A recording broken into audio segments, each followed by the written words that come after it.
চট্টগ্রামের রাউজান উপজেলার বিশিষ্ট ব্যবসায়ী মোহাম্মদ হাসমত আলীর ইন্তেকালে এলাকায় শোকের ছায়া নেমে এসেছে। তিনি দীর্ঘদিন ধরে ব্যবসার পাশাপাশি বিভিন্ন সামাজিক ও জনকল্যাণমূলক কর্মকাণ্ডের সঙ্গে সম্পৃক্ত ছিলেন। পারিবারিক সূত্রে জানা যায় তিনি বার্ধক্যজনিত অসুস্থতা সহ বিভিন্ন শারীরিক জটিলতায় ভুগছিলেন। চিকিৎসাধীন অবস্থায় তিনি শেষ নিঃশ্বাস ত্যাগ করেন। তার মৃত্যুর সংবাদ ছড়িয়ে পড়লে আত্মীয় স্বজন, শুভানুধ্যায়ী ও এলাকাবাসীর মধ্যে শোকের আবহ সৃষ্টি হয়। মরহুমের জানাজার নামাজ রাউজানের উর্কিচ্চর সওদাগরপাড়া মাদ্রাসা মাঠে এলাকায় অনুষ্ঠিত হয়। জানাজায় স্থানীয় গণ্যমান্য ব্যক্তি, ব্যবসায়ী, রাজনৈতিক নেতৃবৃন্দ, আলেম উলামা এবং বিপুল সংখ্যক মুসল্লি অংশগ্রহণ করেন।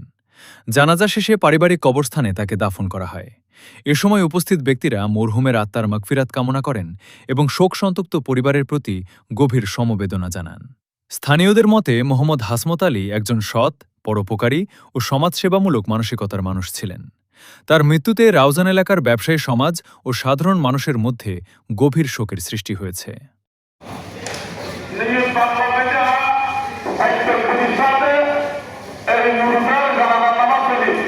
এই